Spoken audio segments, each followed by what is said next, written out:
Well, good morning and welcome to this week's Miles's COVID Holiday Watch. And it's been yet another fantastic week for the travel industry, particularly yesterday with the announcement about the red destinations.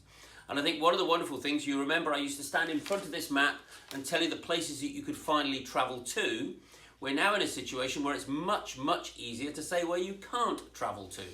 In fact, that list now, that red list, just contains 7 destinations in the world that you can't go to. The rest of the world is officially open, which is brilliant.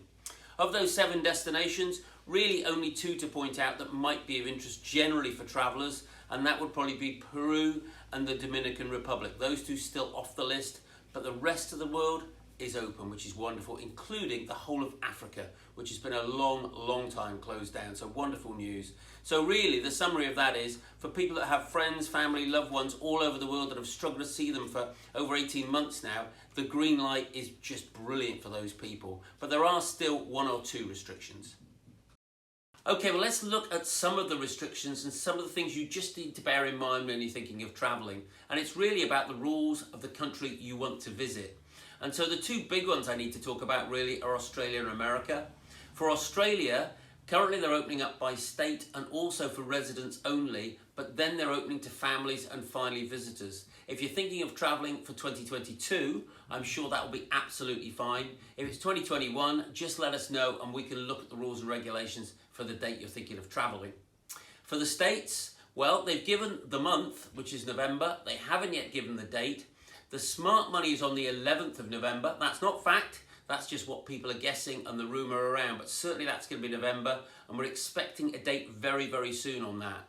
So for the majority of the world, it's good to go. Just a few that you need to check on. But don't worry, because that's what we're all about. Helping you. Just make sure you make the right and smart decisions for your travel.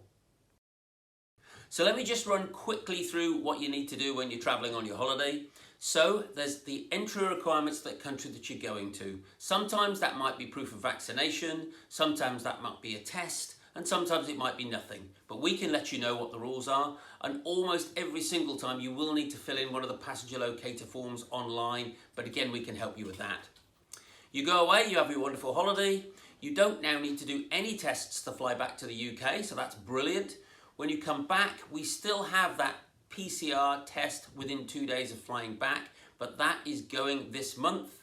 Mr. Shapps has said it will be gone for half term, October half term, but he hasn't yet confirmed exactly what the replacement will do and how it will work. But actually what I have to say is travel is cheaper and travel is easier than it's been in the last 18 months. Well, not surprising, with all that fantastic news, you have kept us busy this last 7 days. It has been our busiest sales week since the pandemic started. Where are you going and what are you booking? Well, a lot of you are looking for winter sunshine, with Christmas particularly busy. So if you're thinking of that, get in early, because that is really starting to fill up now. And secondly, people going away for July and August next year, getting something in the bag at a reasonable price before next year is a really smart move. Lots and lots of you doing that. So busy week for us, which is brilliant, and we're expecting an even busier week next week. So as ever, we really do appreciate your support. Thanks very much. Have a great week.